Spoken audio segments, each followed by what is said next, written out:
बात है। गांव के कुछ मनचले एक लड़की को रोज परेशान किया करते थे। रोज रोज की छेड़खानी से तंग आकर एक दिन वो लड़की गांव की नदी में कूद जाती है।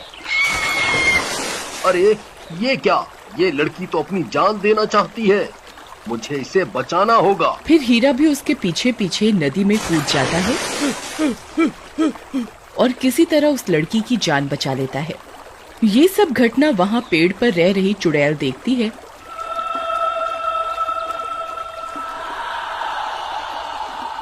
तो उसे हीरा से प्यार हो जाता है और वो एक सुंदर सी औरत का भेष बदलकर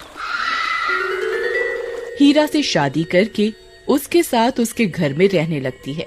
फिर कुछ समय बीतने के बाद उनके घर एक प्यारी सी बच्ची का जन्म होता है। हीरा बच्ची को गोद में लेकर बहुत खुश होता है, लेकिन रेशमा मन ही मन डर रही होती है। अरे रेशमा, क्या हुआ? देखो ना, भगवान ने हमें कितनी सुंदर बिटिया दी है। रेशमा मन ही मन सोचती है, मैंने तो खुद पर काबू पा लिया है, लेकिन मेरी बेटी अभी छोटी है।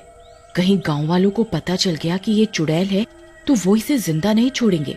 फिर कुछ ही दिनों में रेशमा की बेटी दूसरे बच्चों के मुकाबले बहुत तेजी से बड़ी हो रही थी। एक दिन वो गांव के बच्चों के साथ खेल रही होती है। अरे सुमन, देख तो सही, ये रेशमा की बेटी कितनी जल्दी बड़ी हो गई है।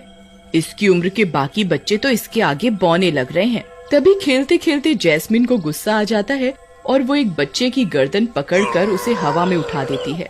आई मम्मी, बचाओ बचाओ, आ, आ, आ, मर गया रे। अरे अरे जैस्मिन, मुझे माफ कर दो, मैं आगे से चीटिंग नहीं करूँगा। तुम फिर से अपनी बारी ले लो। आ, आ, आ, आ, मम्मी मम्मी मम्मी मम्मी बचाओ। फिर उस बच्चे की आवाज सुनकर रेशमा भागती हुई जाती है और जैस्मिन से उस बच्चे को छुड़वाती है। अरे भागो रे, हाय रे, आई मम्मी मम्मी, ओ हाय याद पठा, आई। जैस्मिन, ये तुम क्या कर रही थी? मैंने तुम्हें मना किया था ना, कभी किसी भी बच्चे को हाथ मत लगाना। लेकिन माँ, उसने मेरे साथ चीटिंग की। मैंने तो सिर्फ उसे हल्का सा हाथ ही लगाया था और वो मम्मी मम्मी करके रोने लगा। बेटा, तुम आम बच्चों की तरह नहीं हो, तुम इन सबसे अलग हो। मैं इनसे अलग कैसे हूँ माँ? जैस्मिन के सवालों का जवाब रेशमा नहीं दे पाती और उसे घर के अंदर ले जाती है। फिर एक दिन रेशमा जैस्मिन के बाल बना रही होती है। माँ, आज मेरी 2 चोटी करो ना। नहीं नहीं बेटा, अभी तुम्हारे बाल इतने लंबे नहीं हैं कि 2 चोटी हो सके। फिर रात होने पर सब सो रहे होते हैं।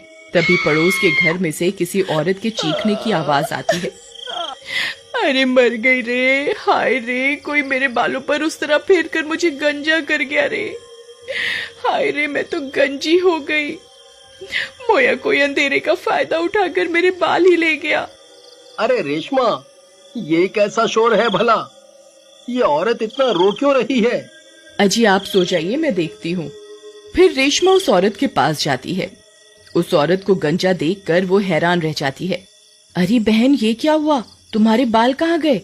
तुम्हारी ऐसी हालत कैसे हो गई? अरे क्या बताऊं बहन, कोई कमबख्त अंधेरे का फायदा उठाकर मेरे बाल ही काट कर ले गया।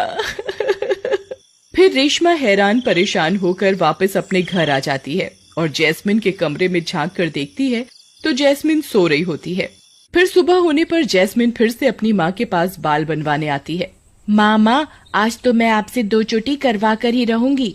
अरे बाबा, कल ही तो बताया था कि तुम्हारे बाल अभी इतने बड़े नहीं हुए कि 2 चोटी हो सके। फिर रेशमा जैस्मिन के बाल बनाने लगती है, लेकिन ये क्या, 1 चोटी बनाने के बाद भी जैस्मिन के बाल खुले रह जाते हैं। देखो माँ, इन बालों की एक और चोटी बना दो। ये कैसे हो सकता है? कल तो 1 ही चोटी बनी थी, ये रात रात में बाल बढ़ कैसे गए? फिर जैस्मिन 2 चोटी बनवा कर बाहर खेलने चली जाती है। रात होने पर गांव में अचानक से चीख पुकार मच जाती है। अरे मर गई रे, मेरे बाल कौन काट कर ले गया? अरे गांव वाले जल्दी आओ, देखो कोई नास बेटा मेरे बालों को काट कर ले गया। अजी जल्दी उठिए, ये देखिए कोई आपकी पत्नी को अंधेरे में गंजा करके चला गया और आप घोड़े बेचकर सोते रह गए। अरे मैं तो लुट गई, बर्बाद हो गई। अब मैं किसी को अपना मुख कैसे दिखाऊंगी। फिर ये सब चीख पुकार सुनकर रेशमा और हीरा भी वहाँ पहुँच जाते हैं। अरे जग्गू भाई, ये तुम्हारी पत्नी के साथ क्या हुआ? इनके बाल कहाँ गए? पता नहीं भाई, मैं तो सो रहा था। रात के अंधेरे में कोई आया और इसके बालों पर उस तरह फेर के चला गया। रेशमा भी सोच में पड़ जाती है कि आखिर कौन है जो गांव की औरतों को गंजा कर रहा है। फिर अगले दिन जब जैस्मिन अपने बाल बनवाने माँ के पास आती है तो उसकी आंखें फटी की फटी रह जाती हैं। जैस्मिन के बाल कई फीट बढ़ चुके होते हैं। अरे जैस्मिन, ये क्या, तुम्हारे बाल रातों रात इतने कैसे बढ़ गए? माँ, आप तो जानती ही हैं मुझे बड़े बालों का कितना शौक है। अब मैं बालों को खुला ही रखूंगी। फिर इतना बोलकर जैस्मिन बाहर बच्चों के साथ खेलने चली जाती है। उसके लंबे बाल देखकर उन गंजी औरतों की आंखें फटी की फटी रह जाती हैं और उनका शक यकीन में बदल जाता है। अरे दैया रे दैया, जरा इसके बाल तो देखो, कल तक तो कितने छोटे थे, रात रात में कितने बढ़ गए। तभी रेशमा भागती हुई जाती है और जैस्मिन को वापस अपने साथ घर के अंदर ले जाती है। अरे रेशमा, ये जैस्मिन के बालों को क्या हुआ? एकदम से इतने लंबे कैसे हो गए? ये तो नामुमकिन है। आखिर ये सब चल क्या रहा है? अजी, मैं आपको कुछ बताना चाहती हूँ। रेशमा हीरा को कुछ बताने ही वाली होती है कि तभी गांव के लोग उनके घर पर हमला कर देते हैं। मारो मारो, ये जैस्मिन जरूर एक चुड़ैल है। आज इस चुड़ैल को जिंदा नहीं छोड़ेंगे। अरे कमबख्त, मुझे गंजा करके खुद इतने बड़े बाल करके घूम रही है, तुझे शर्म नहीं आई? खोल दरवाजा, अब कहाँ छुप कर बैठी है, खोल। हाँ भाइयों, आज इस चुड़ैल को सबक सिखा कर ही रहेंगे। मारो मारो। अरे ओ गांव वालों, तुम्हारी इतनी हिम्मत, मेरी बेटी को चुड़ैल बुलाते हो? वहीं रुको, अभी एक एक को सबक सिखाता हूँ। फिर हीरा लाठी लेकर घर से बाहर जाने लगता है। तभी रेशमा उसे रोक लेती है। नहीं, रुक जाइए, आप बाहर मत जाइए, बाहर आपकी जान को खतरा है। अरे रेशमा, तुम डरो नहीं, मैं अभी इन गांव वालों को सबक सिखा कर आता हूँ। फिर इतना बोलकर हीरा बाहर निकल जाता है। उसके बाहर पहुँचते ही सभी गांव वाले उसे लाठी डंडों से मारने लगते हैं। मारो मारो, इसे जिंदा नहीं छोड़ना है। आज इसके पूरे परिवार को मार कर ही दम लेंगे।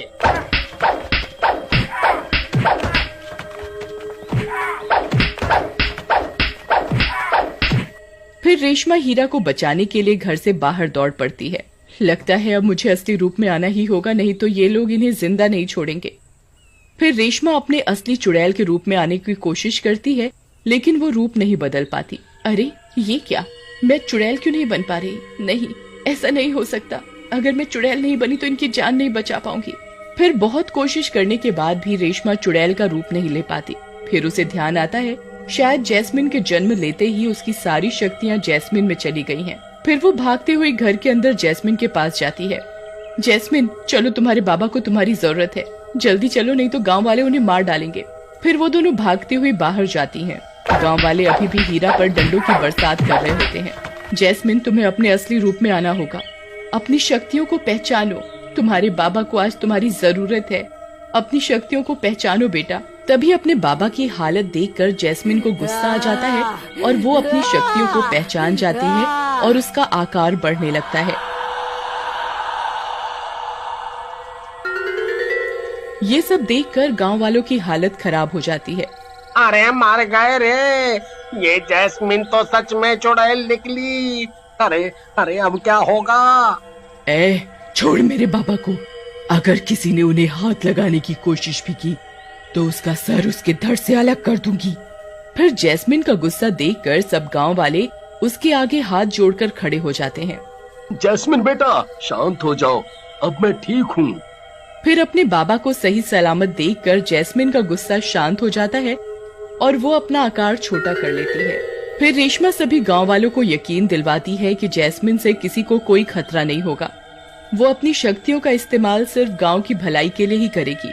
फिर जैस्मिन अपनी शक्तियों से सब औरतों के बाल उन्हें वापस लौटा देती है और उस दिन के बाद जैस्मिन गांव के सभी बच्चों के साथ हंसी खुशी रहने लगती है।